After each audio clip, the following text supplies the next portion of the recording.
Hello, I welcome you all to this free on career program. My name is Jocelyn Kaur, and today we are going to discuss about the looping concepts in C programming language. So far, you have done about the basics of the C programming language, covering the details of the header files, main function, how to perform input and output operation using the C language instructions. Then you also discussed about the conditional statements, right?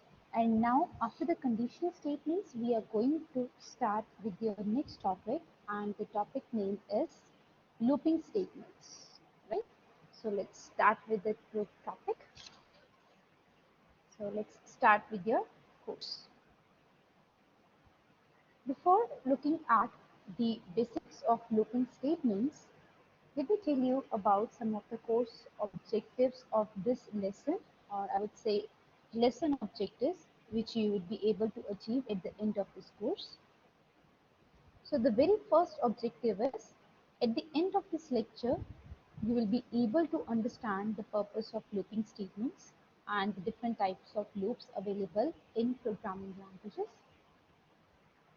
Second objective is, after establishing an understanding of loops, students will be able to determine when to use which type of loop for solving several numerical problems, right?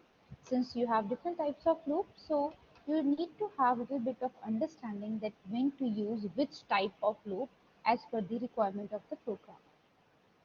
Then objective number 3, at the end of this lecture, you'll be able to develop the complex programs and solve some patterns using loops.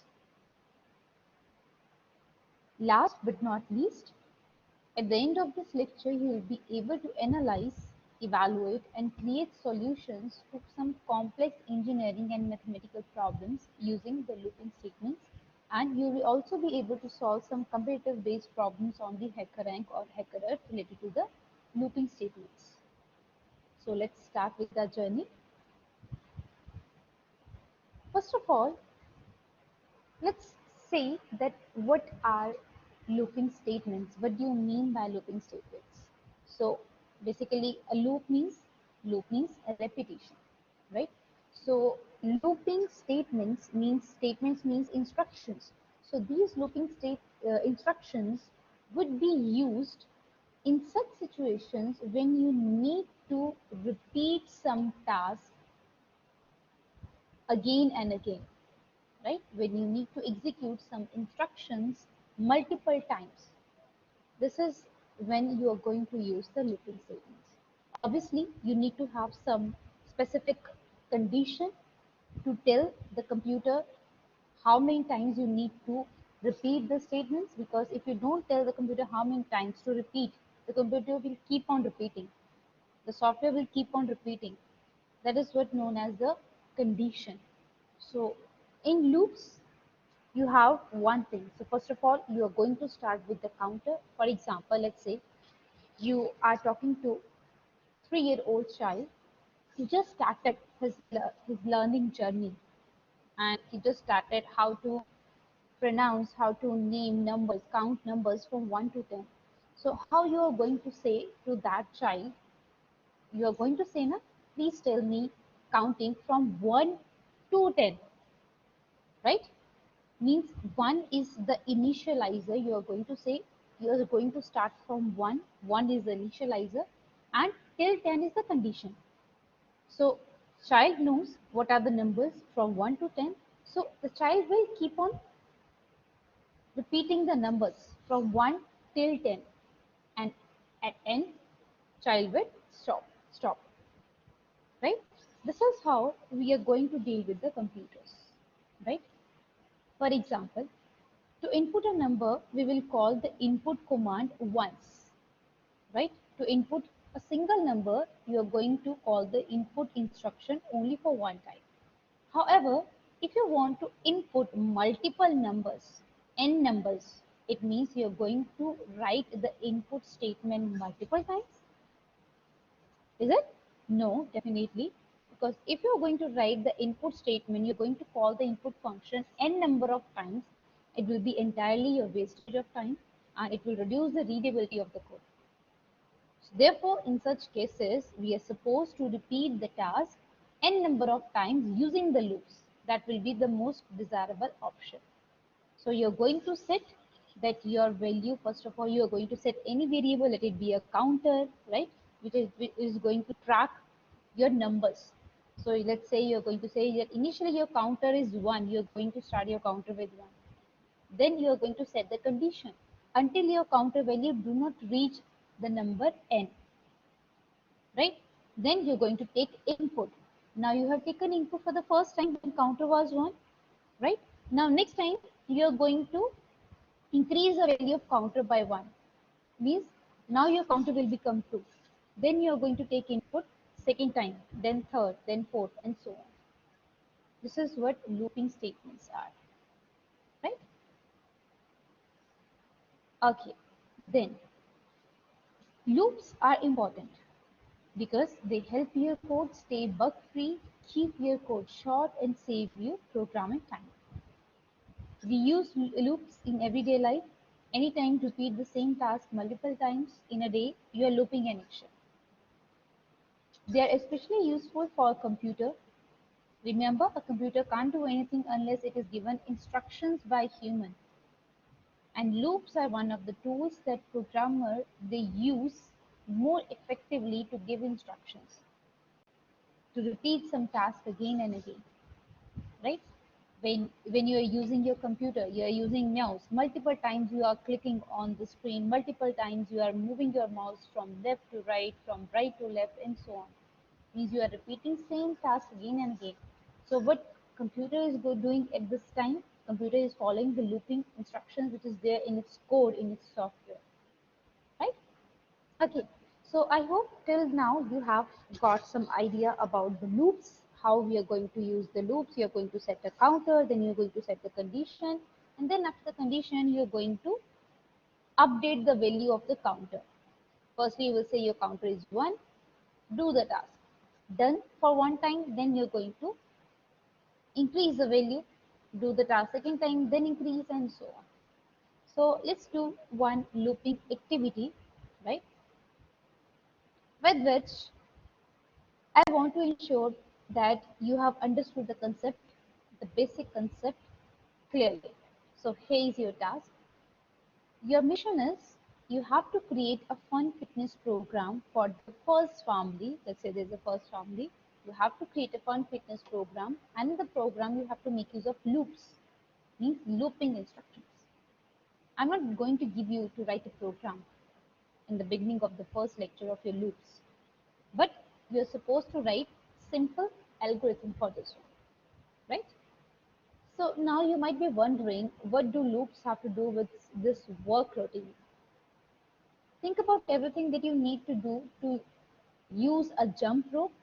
Let's say this is you jumping a rope, right? You swing the rope up, you swing the rope down, and then you jump. And then you repeat the same task again and again. That's jumping a rope.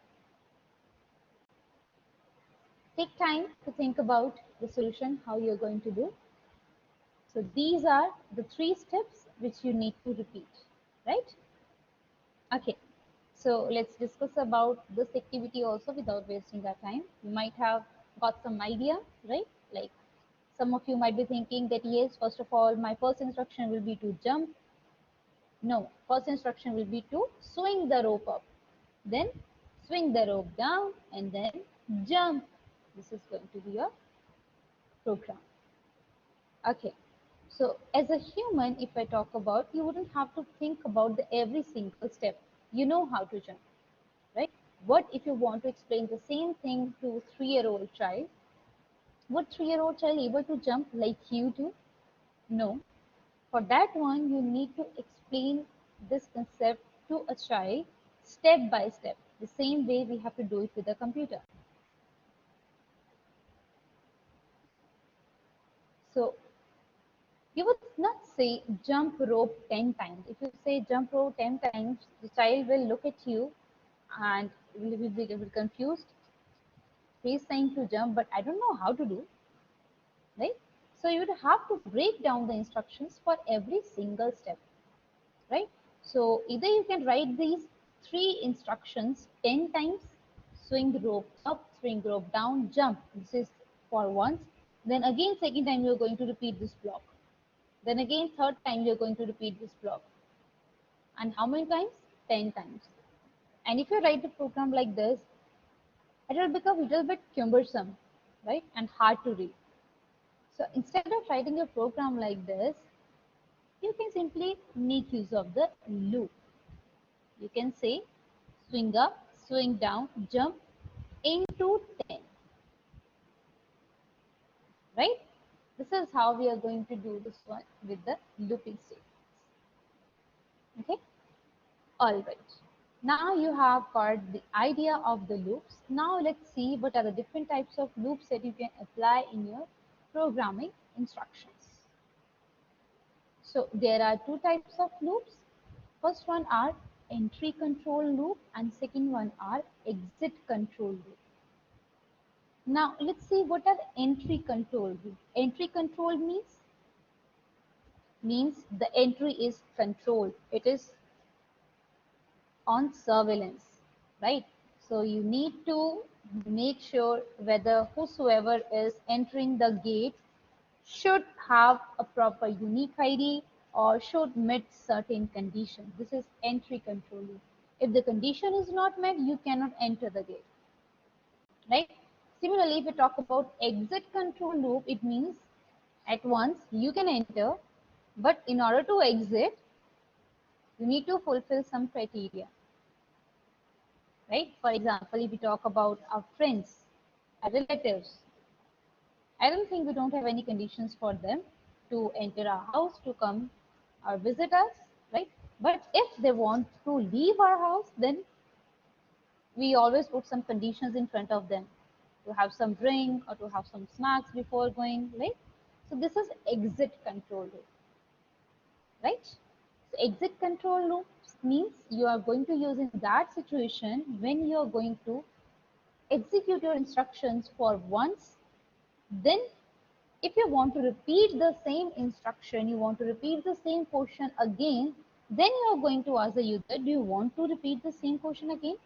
Do you want to try this thing once again? If the user say yes, it means you are going to repeat.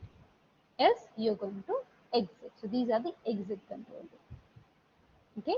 So in entry control loops, the test condition is tested before entering the loop body. But in exit control loop, the test condition is tested at the end of the loop body. Okay, and this is how we write down our body of loop or any other block of instructions. So this is basically your loop body, right? And within this body, we write down your set of instructions, right? And if I'm talking about the entry control loop, then obviously these are the two gates. This is the entry gate, this is the exit gate, right? So in the entry control loop, you will have condition in the beginning. This is the entry control loop, right? So here you will have condition in the beginning, condition in the beginning. But if we talk about the other one,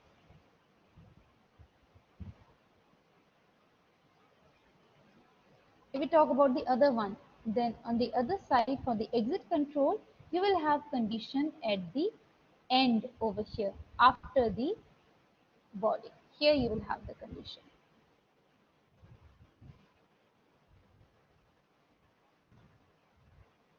For which one? For the exit control loop over here. Right? Now let's see what are the different types of loops that we have under entry and exit control. So under the entry control, you have the for loop and the while loop. And under the exit control loop, you have do while loop. Right? Please note down for loop and while loop. These are the entry control loops. If these are the entry control loops, it means their syntax will look something probably like this. Like over here, you will write the for statement, for or while statement. Then after writing the for or while statement, next you will be writing your block of statements.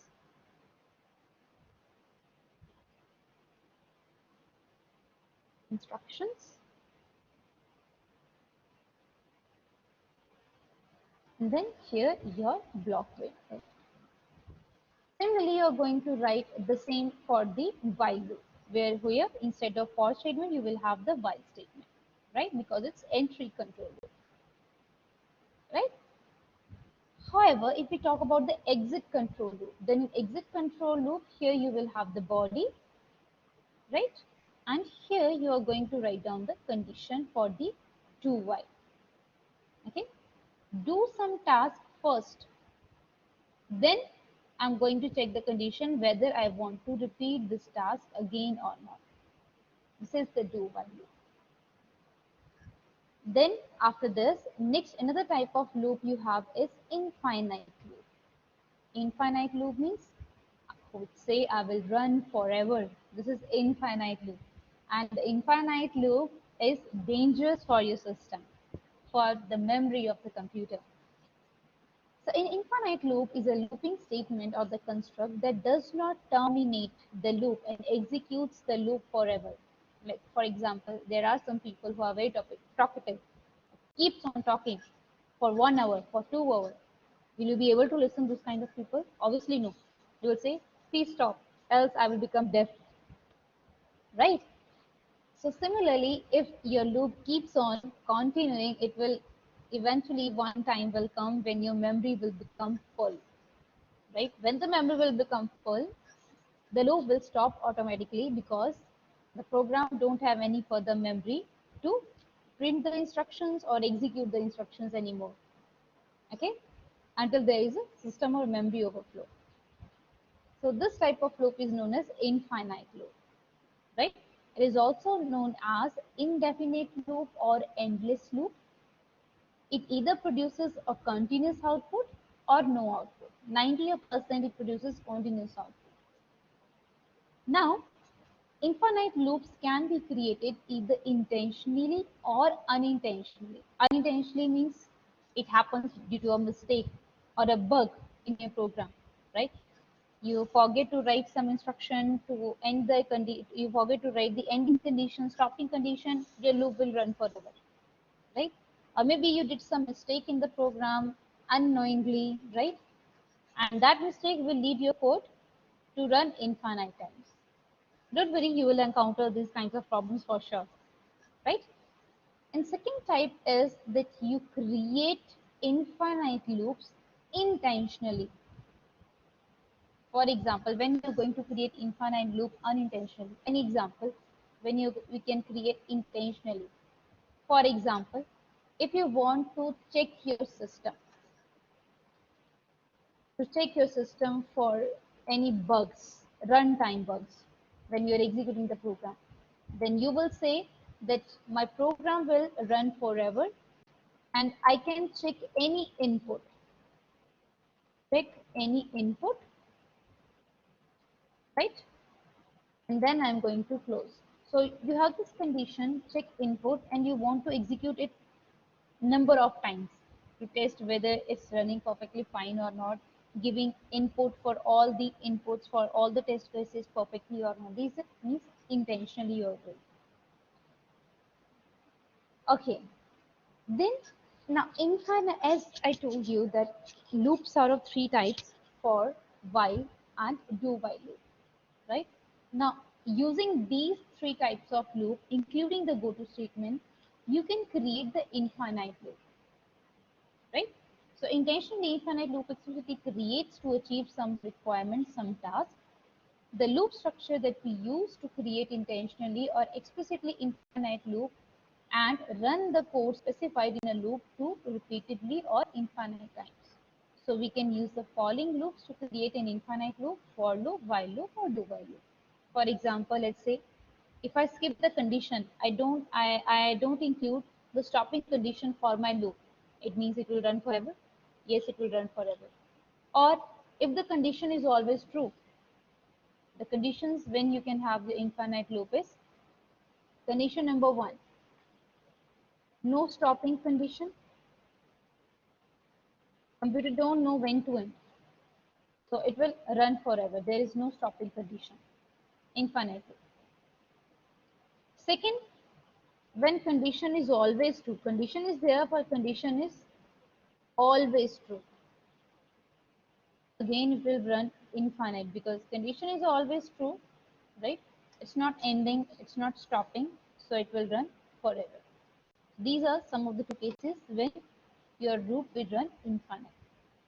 Okay, so infinite loop will end explicitly by the user. It can end explicitly by the user or implicitly automatically when your stack memory will become full. Right? So these are the ways to stop the infinite loop. I hope there is no doubt so far to anybody. Next, after this, another types of loop that you can create using the for loop, while loop, and do while loop, apart from the infinite loop, is nested loop. So nested means you have one loop. Inside that loop, you have another loop, smaller one. This is means nested. Means this loop is nested inside the outer loop. These are known as the nested loops. So you can have nested for loop, you can have nested while loop, nested do while loop, right? Okay, now let's see. So nested loop is a loop within a loop where this loop is known as the inner loop or the nested loop, and this loop is known as the outer loop, right? And this is the syntax. First we write the outer loop. We provide the block for the outer loop, just like a big box. Then inside this big box or the outer loop, I create the scope for the inner loop, right? Okay. Next, after this, now let's see that how this nested loop actually works. Let's see how this works. So basically, how this nested loop work is that first you create the first pass of the outer loop, right? So first of all, let's say you want to execute this loop for, let's say, 5 times, right? And you want to execute this inner loop for, let's say, 3 times. Okay, you since it's a loop, it means in order to avoid the infinite loop, you need to provide some stopping condition, that how many times I need to repeat. So let's say you said that I want to repeat the outer loop for 5 times and I want to repeat the inner loop for 3 times, right? So inner loop is a part of the outer loop, right? So you say that first of all, I'm going to start my inner loop. So your inner loop will start first. So here is the control, right? So your control will trigger the outer loop for 1 time. Let's say 1. Now when your outer loop will be executed, the control will enter the inner loop because it's a part of the inner loop,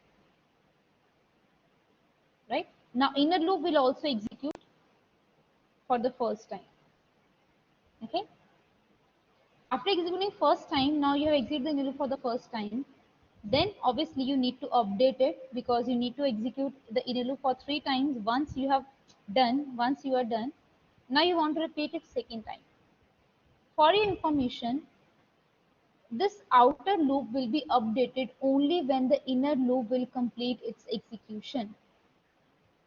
Please note it down. Outer loop will be updated only when inner loop will finish its task. Okay? Only when inner loop will finish its task. It means first time when outer loop executed, control enters inner loop. Now after executing the inner loop for the 1 time, control will not go to the outer loop because what is the condition for the inner loop? Condition for the inner loop is to execute 3 times. It means the condition until the condition for the inner loop does not become false, control will not move to the outer loop. Because this is also loop, it will have condition. And what is the condition? To execute 3 times. So until you don't execute this loop 3 times, you cannot move to the outer loop again, right? So here, first the inner loop will get executed for the 1 time. Then after this, you are going to update the counter to 2. Then again, you will execute it for second time. Then you are going to update the counter, and then again, it is going to execute for the third time, right? And when you are about to execute it for the fourth time, you will check the condition that you have already executed for the 3 times. It's done. The task is completed. It means now I need to move to the outer loop. Then control will go from the inner loop to the outer loop, and your outer loop will now further execute for the second time. Then again control will enter the inner loop, execute the inner loop for 3 times, again go to the outer loop until outer loop do not complete your execution for the 5 times. This is how the nested loop actually works, right? I hope you get some idea. You got some idea about the working of the nested loop. Now let's read the statements to get it more clear. So basically, how this nested loop works is that first pass of the outer loop triggers the inner loop, which executes to completion, right? After inner loop completes, then second pass of the outer loop triggers the inner loop again and it executes its completion. Then this repeats until the outer loop finishes. When a loop is nested inside another loop, the inner loop runs many times inside the outer loop. And in each iteration of the outer loop, the inner loop will be restarted. Okay, the inner loop will be restarted every time, right? For example, let's say you want to print stars like this in this manner. Okay, I want to print star in this manner. So in this case, you can use nested loop, right? First, you will say, I will start my this. This is your outer loop, right? This is going to be your outer loop. And here, these two are your inner loops. Okay, outer loop you are going to execute 2 times, right? And inner loop you are going to execute 3 times.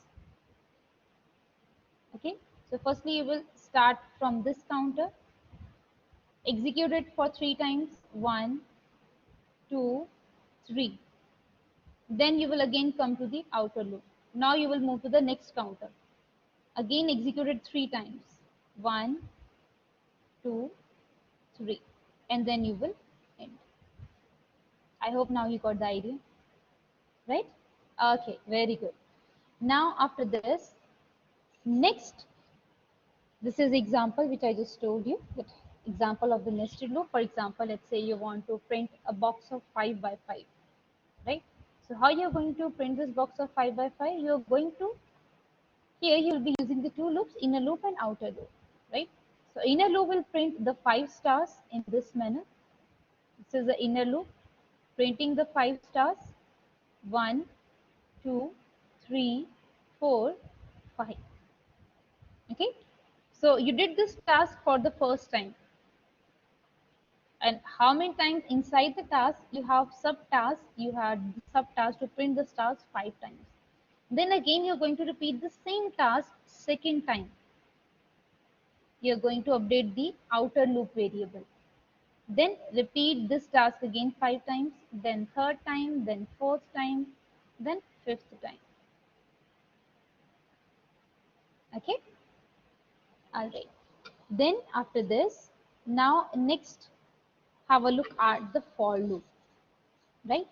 So loops, we know they are used to repeat some tasks again and again, right? So in journal, we mostly use for loop when we know the exact loop count, when you know how many times you want to execute. then you use for loop. Okay, because there can be some conditions when you don't know when I need to end my looping statements, when I need to end the execution of my looping statement, right? There are some times, and we'll be doing some examples also later to the same, but there are some times when you know exactly when you need to stop. For example, like we during our times we used to get this punishment as a homework to write 10 times I will do my homework, I will do my homework 10 times, right? So I know that I have done, I forgot to do my homework. It means today in the evening I have to write I will do my homework 10 times, right? So this is the exact loop count, right? Or for example, print good morning 10 times, print numbers from 1 to 100 10 times. Here we know the exact iteration count, right? So in this case, we'll be using the for loop. When you know the exact count, in this case, we'll be using the for loop, right? Okay, now let's see the syntax of the for loop. The basic syntax of the for loop is this one. First of all, we write like this, for, right? Then we start the round braces.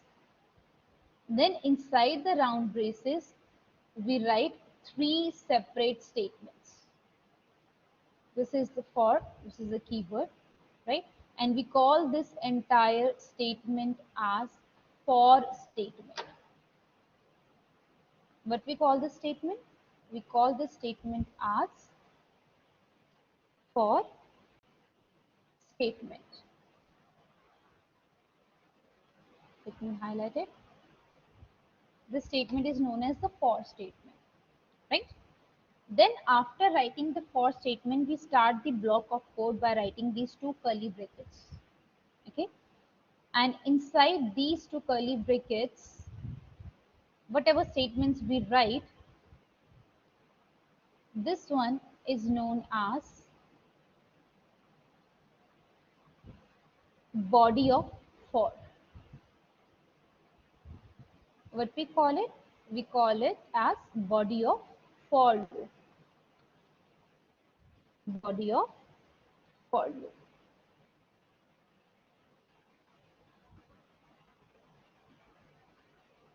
Let me highlight. Right, so this is the body of for loop. Okay, now you got this idea that the syntax of for is, first of all, at the top we write this for statement by writing for keyword. Then we start our round braces, and inside the round braces we write some instructions.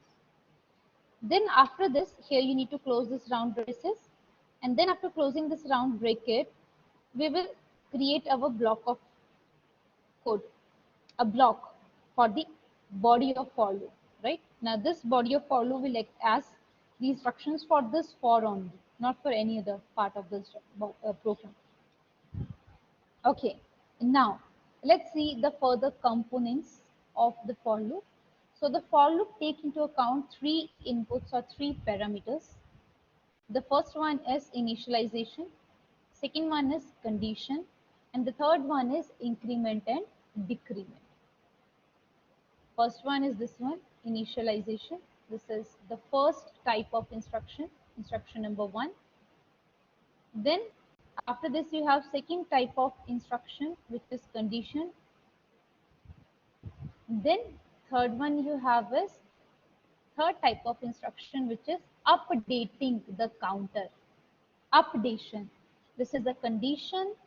Third one is the updation. Like first you will say, okay, you will initialize your any data, let's say variable data counter as 1.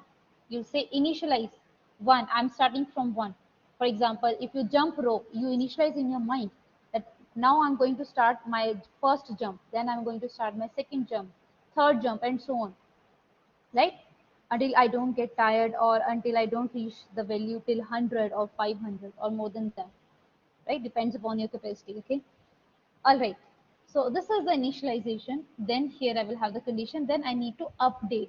So either I want to increment the counter if I'm starting from the lower value. So if I'm starting from the lower value 1, obviously I'm going to increment it, update it, right?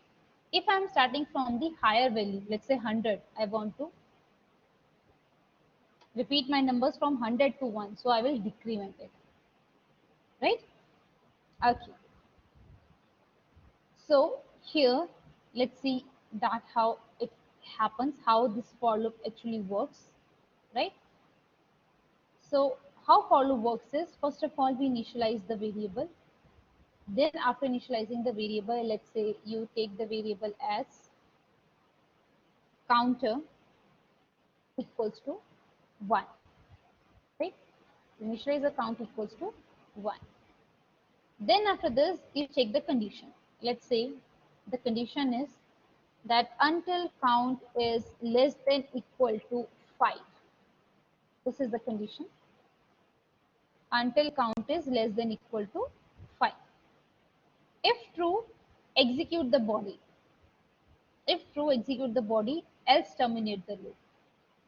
So here you are going to write the same text as for count equals to 1, semicolon, count less than equal to 5,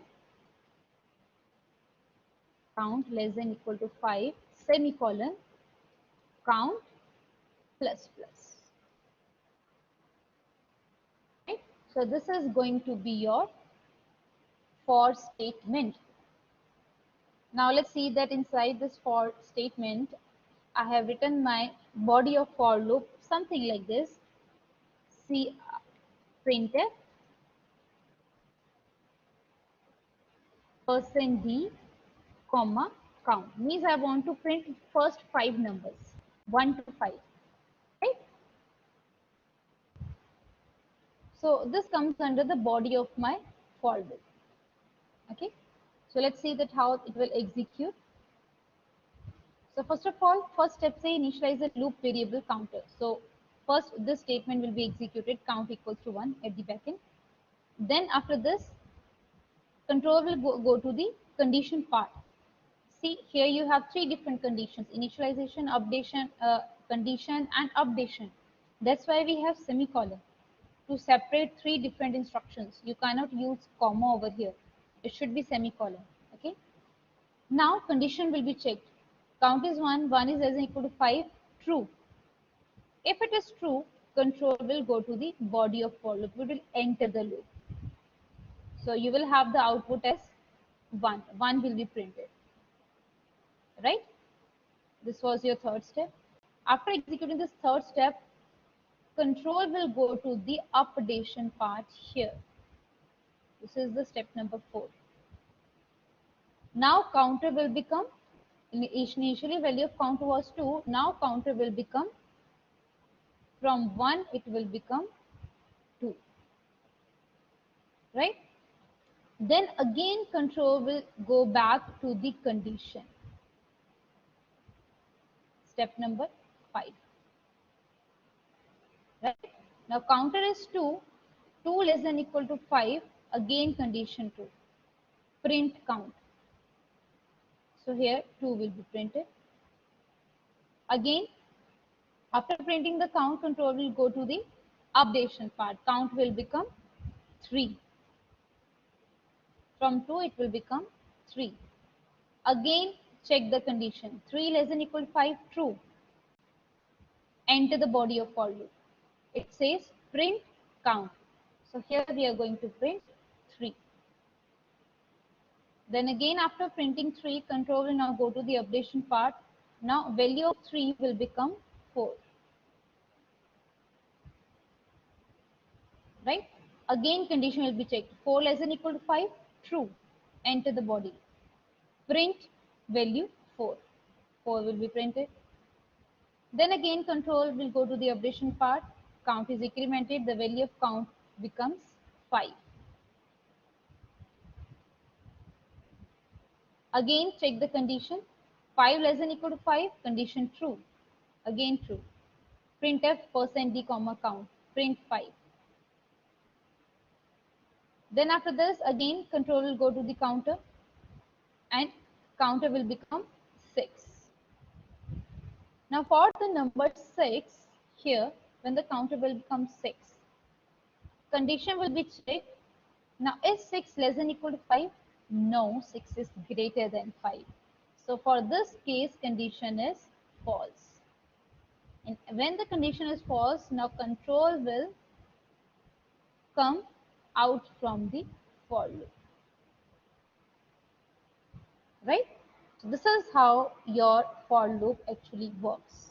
I hope there is no doubt so far to anyone. So let's revise this working of the for loop once again. So here you have this image. So here we have initialization. First initialize, then second check the condition. Then after checking the condition, we are going to third one execute the body of for. Then after this, fourth one will be updation part, increment or decrement the counter. Then again check the condition. Then again execute the body. So the control will move in this direction, in the anti-clockwise direction like this, right? Until condition is true. When condition becomes false, control will come out from the for loop. It will come over here at the end of the for, right? Clear? Okay. So now let's do one sample program. So one first example for the for loop is write a program to print good morning 5 times. So here is a program solution. So we write the main function. Inside the main function, we set your counter variable, loop variable I. So for loop has three instructions, sub instructions in the statement. First is initialization. So we initialize the I value with 1. Condition until I less than equal to 5. I plus plus print good morning. So let's see its explanation. Initially I is 1. Condition 1 less than 5. True. Print good morning. Good morning gets printed. I will be incremented. I plus plus I becomes 2. Now when I is true, again check the condition. Condition true, 2 less than 5, less than equal to 5. Again print good morning. Good morning gets printed. Update I becomes 3. Again check condition, 3 less than equal to 5, true, print good morning. Good morning gets printed. Then I becomes 4. 4, again check condition, true, print good morning. Good morning gets printed. Increment the I becomes 5. 5 less than equal to 5, true, print good morning gets printed and I becomes 6. Now when I becomes 6, 6 less than equal to 5, condition false, end of for loop because 6 is less than equal to 5 is false. Clear? Okay. Now after this, let's see some of the other examples of for loop. Following code prints the numbers from 1 to 100 in increments of 1. So here x is 1, x is equal to 100. We are printing x and we are incrementing the value by 1. This code will print the number in the reverse direction, starting from number 100 until we don't reach 1. Just like we have stopping timer. Whenever we do any exercise, we always try to open an application on a mobile phone which is counter, timer, stopping timer, right? And stopping timer runs in decrement loop, right? Starting from any number that we set until we don't reach the zero value. Okay, so this is the example of this type of code. Then another example that we have, for example, you can have some random numbers also, and you can have the updation part in a random order. Instead of incrementing or decrementing by one value, you can have increment or decrement by n value. For example, here you're starting the value of x from 2 until you don't reach the value 30, and you're adding 5 to x instead of adding 1 to x. So you can write x equal to x plus 5. This is shorthand operator, x plus equal to 5, right? Similarly over here, following code prints these numbers starting from 66 until the number is greater than equal to 0. And here what we are doing, there is space of 6 numbers. So 66 to 60, then 54, then 48. So we are doing x equal to x minus 6 and printing the numbers, right? So if you want to print any series of numbers, then for that one also we use loops, right? Now let's see some different forms of for loop. So here you have different forms of loop. For example, here you have initialization, then you have condition, and then after this, oh, where does the updation part goes? So you can write the updation part in the body of the for loop. Here it is, num plus plus. But don't be in this dilemma that if you skip here the updation part, you don't have to write the semicolon. No, semicolon is necessary. Two semicolons must be there, whether you write all the statements, whether you don't write any statement at all. Two semicolons will be still there, always. Okay, just keep this thing in mind. If you're not writing any one of these three statements either, you're not writing num equals to n, you're not writing num less than 20, you're not writing num plus plus, then also two semicolons will be there, and that will be the example of your infinite loop. Always true, no condition, no updation part, nothing. It will run forever, right? So here, like initialize over here, like let's okay. So here you can skip this one and you can write the abbreviation part inside this body. Then another code list, instead of writing num plus plus, you can write num equal to num plus 1, right? So instead of num plus plus, you can write num equal to num plus 1. But make sure you are writing num equal to num plus 1. If you write only num plus 1, then it means you are not updating the number. You will not get the desired output. It will be wrong. Because you need assignment operator na, to actually update the value to the new value. So that's why you have to write like this only. Okay. All right. Then another one you can have is, for example, here. Here you can skip the initialization part. Now, you cannot have initialization part inside the body because in order to check the condition, you need to initialize this num number. Na? So here, before starting the for loop, you can write int num before this over here at top. Similarly, over here also, you can write initialization part at the top and updation part inside the body, and then here you have only condition. So in this way, you can write the for loops, for statements. Then after this, now next see multiple initializations of loop variable. Yes, multiple initialization means that you can have multiple loop variables. For example, I equals to 1, j equals to 1. So here you have two loop variables. But keep in mind, but keep in mind, both are the same type of instructions. Here you are also, this is the assignment instruction, initialization instruction. This is also the initialization instruction. And we never write same type of instructions using semicolon. Yes, remember? If you write int a comma b comma c, you write like this always, because this you are declaring a, you are declaring b, you are declaring a, you are declaring b, you are declaring c, right?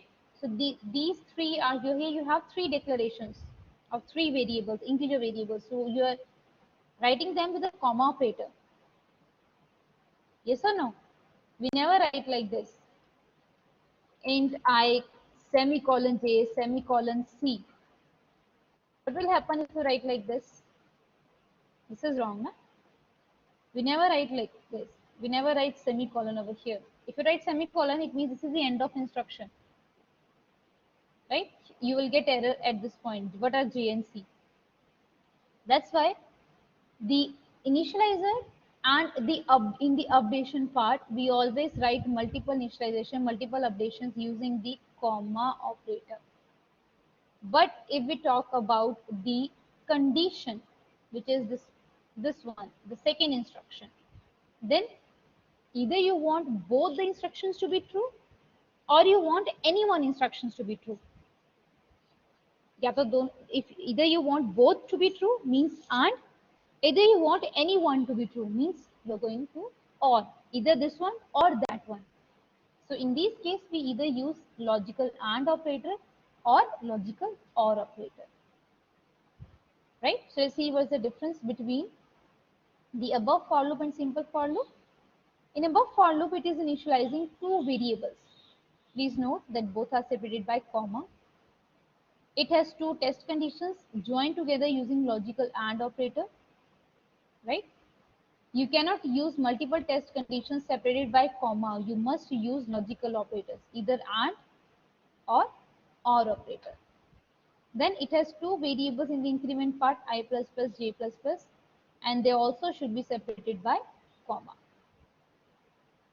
So this was about the multiple initializations of for loop. Next, after this, now let's see the nested for loop. Now similarly, you can have a nested for loop also. In nested for loop, the number of iterations will be equal to the number of iterations in the outer loop multiplied by number of iterations in the inner loop. Not only for the for loop, this thing will be same for while loop as well as for other loops also. Right? For example, let's say you say that I want to execute outer loop for 5 times, right? I want to execute inner loop for 3 times. Then how many times you are executing the instructions? You started first one, 5, executed it 2 times, 2, 2. Then you started first one, outer one, second time, executed 2 times. Then again 2 times, then again 2 times, then again 2 times. How many times you are doing? 2, 2, 2, 2, 2, 2, 2. Right? So number of instructions will be equal to number of iterations multiplied by number of iterations in the inner loop. So 5 by 2, 10. Right? So 4, 6, 8, 10. Okay. So for example, let's say here you have this example.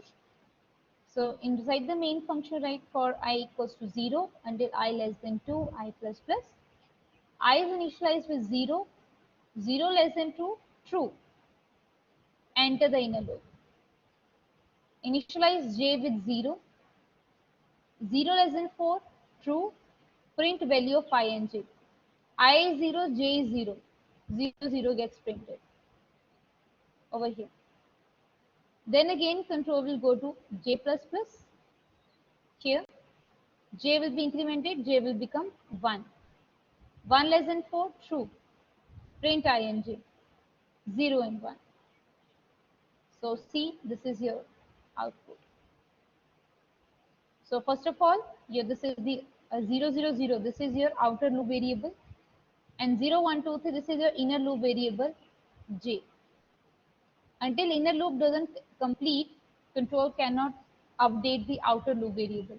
So with here j become 4, 4 less than 4 execution will stop because condition is false. Then control will update the value of I. I becomes 1. 1 less than 2, true. Again execute the inner loop for same number of times. Then again I will become 2, 2 less than 2, condition false, we will come out. And this will end the program. Right? So this is nested loop. Now after this, similarly, we can write the same program to print the pattern, star pattern. You can have different star patterns also, but you just need to determine that how you're going to print this pattern or any type of pattern using the nested for loop. For example, here, this number, rows, how many times you are doing this particular task. For example, let's see which task is getting repeated. So this task is getting repeated, right? So I write for loop for this one task. So what will the for loop for this one task? I will say for, let's say j equals to 1 until j less than equal to 5, j plus plus. Right? We are doing it for the 5 times now. Yes, we are doing it for the 5 times. So I write for j equals to 1, j less than equal to 5, j plus plus, right? I need to print star for the 5 times, printing star for the 5 times. 1, 2, 3, 4, 5. So here we are going to write printf star.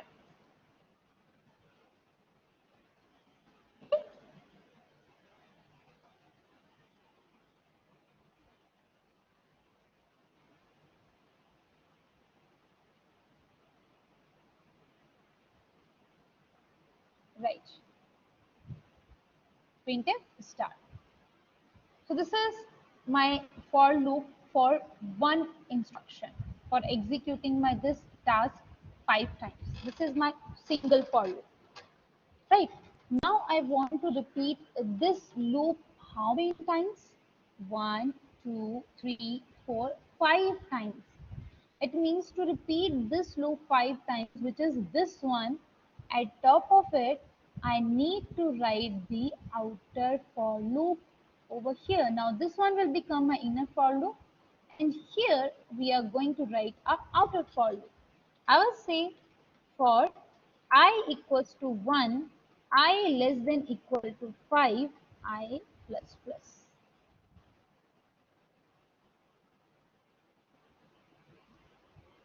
Right?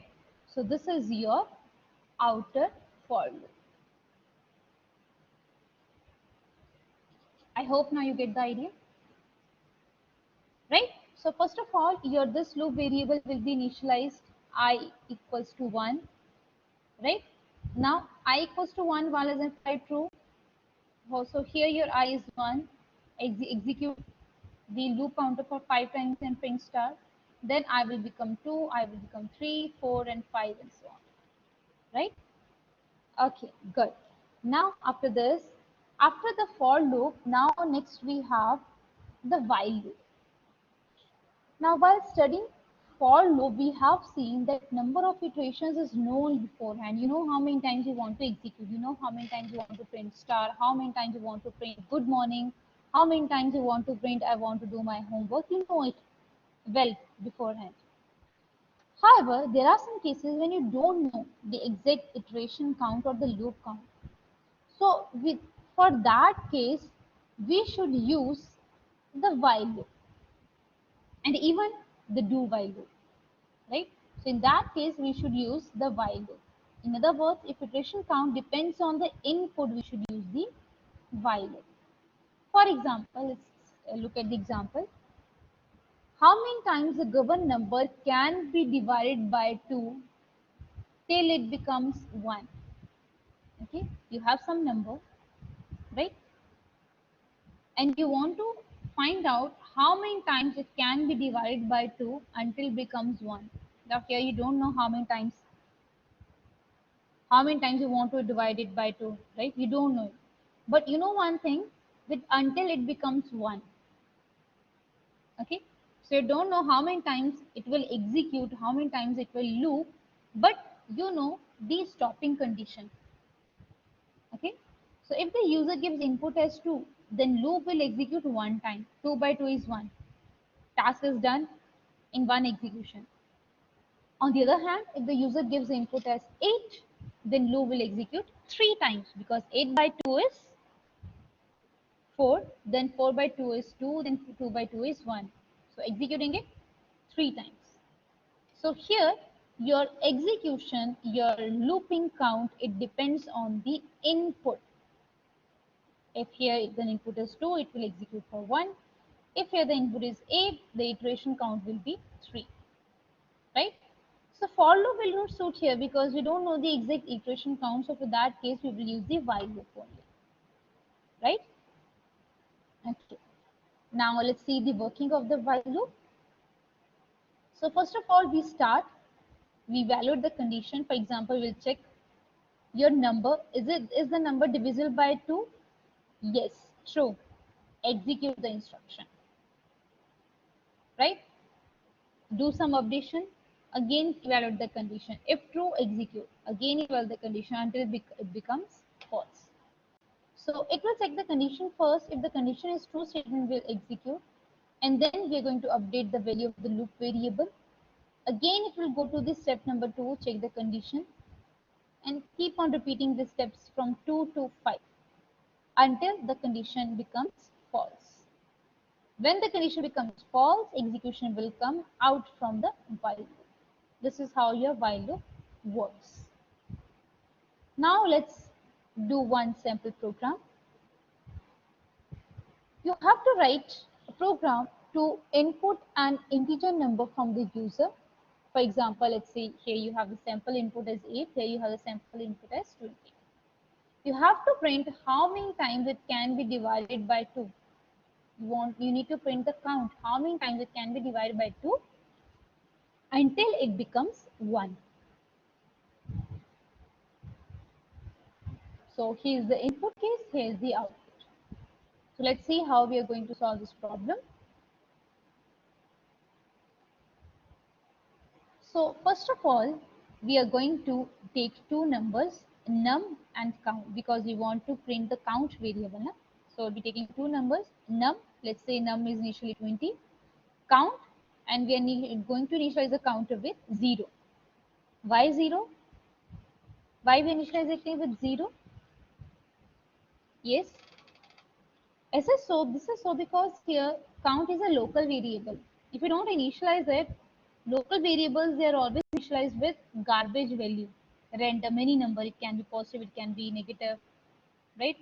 A random garbage number, right? So that's why it is necessary to initialize it with 0, because we are going to increment it. If you don't initialize it with 0, since it is getting initialized automatically by default by the compiler to garbage value, so the garbage value will get incremented and you will get wrong output. Okay. However, if you are declaring this count as a global variable, then there is no need to initialize a global variable with value 0, because by default global variables are initialized with 0 value. Okay. Okay. Then we are taking input for the number. Now this is going to be the condition. While number is greater than 1, we are going to increment the counter. Count plus plus. Num is equal to num by 2. So here we are using this operator, which is your right shift operator. We know that when you perform right shift on any number for one time, it will actually divide your number by 2, right? Now, when it becomes divisible, when you get the result after dividing it by 2, it will be the reduced number. Then again you check the condition until this number is greater than 1. Right? For example, here number is 20. 20 greater than 1, true. Counter is incremented to 1. Num is equal to num right shift 1. Number becomes 10. Then again check 10. 10 is greater than 1, true. Count becomes 2. Number becomes 5. Again 5. 5 is greater than 1, true. Count becomes 3. Then number becomes 2. Then 2, 4, 1. Now when in the end you get number 1, 1 is not greater than 1, condition false, so you will come out from the loop and you will print the value of counter as 4.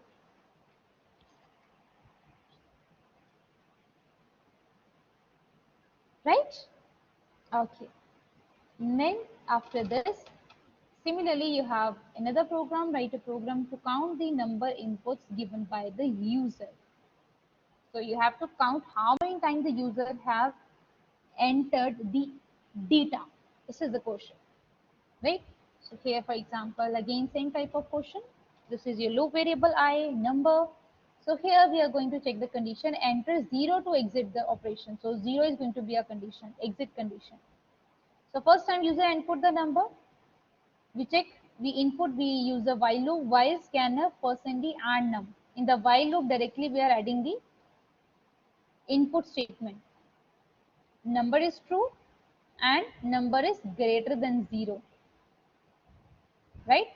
If both conditions are true, we are going to increment the counter to 1. For example, here we added 15. Okay, 15 is a true number and it is greater than 0. Print 15. Then we enter 10.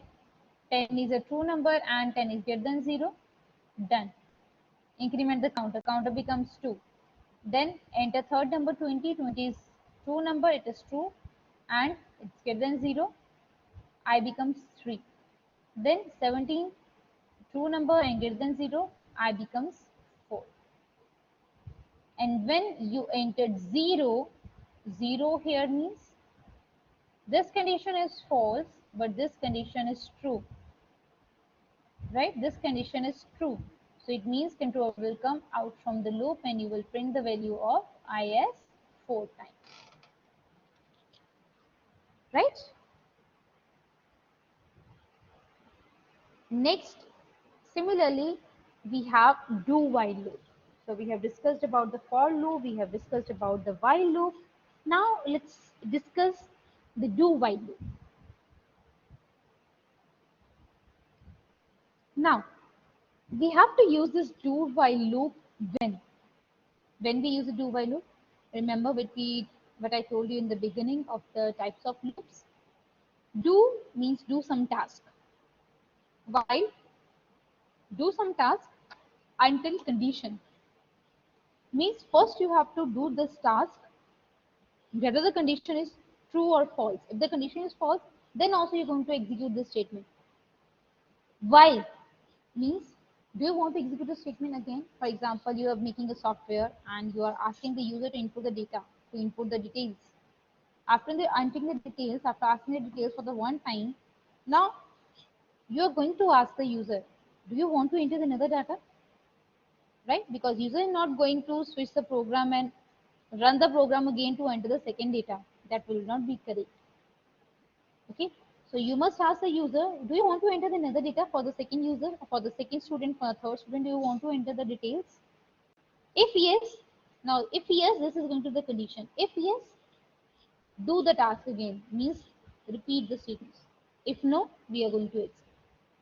So in such cases, we are going to use the do while loop. So the only difference between the while and do while loop is that while loop will execute statements only when the given condition is true. On the other note, do while loop will execute statement at least for one time without checking the condition, right? And even do while loop is your exit controlled loop. I hope you remember. Do while loop is exit control loop. Means exit means first you are going to execute the data, then at the end of the body you are going to add the condition. For example, get integer input from the user and print it until the input is 100. Now in this case, you're not going to use for loop or while loop. Why? Because the question says get input from the user. You have to take input from the user for at least once to check whether number is 100 or not. If for the first time the number is 100, you're going to take the input now, right? So here we should get at least one input from the user so that only we can check whether it is 100 or not. So in these kinds of situations, we should go for the do while loop. Next, let's see the execution. So how do while loop work? We execute the statements inside the do block, right? Then we check the condition. If true, go to step 1 and repeat the process. If condition is false, we are going to terminate the process. And this is the syntax of the do while loop. So here you write the body of do, and inside the body of do we write the statements, and at the end at the exit we write the condition. So here in the do, at first we are taking the input from the user and then we are printing the number, right? And then we are checking while number is not equal to 100, until you don't get number as 100, keep on repeating the task. And when the number becomes 100, we will come from the do while loop and we will exit. So that was all about the loops, while loop, for loop, and do while loop. So let us revise the concepts once again, and that's the end of this topic. So we read that loops are used to repeat the instructions, and we also discussed the types of loops. So we have entry control loop, we have exit control loop. Under the entry control loop, we have for loop and while loop, and under the exit control loop, we have do while loop. Any type of loop can be nested inside any other loop, and there is no restriction on the number of nested loops. We use for loop when number of iterations is known beforehand. That is how many times the loop body is needed to be executed. We know it. How many times we need to execute the body. Then we use a for loop. But when we don't know how many times the body of the loop will execute, then we use the while loop. However, on the other hand, on a different side, do while loop is needed, is used when the code needs to be executed for at least once, for example, in menu-driven programs. So that was all about the looping instructions in the C programming language. I hope everything is clear to all of you. Thank you very much for your precious time. Thank you so much.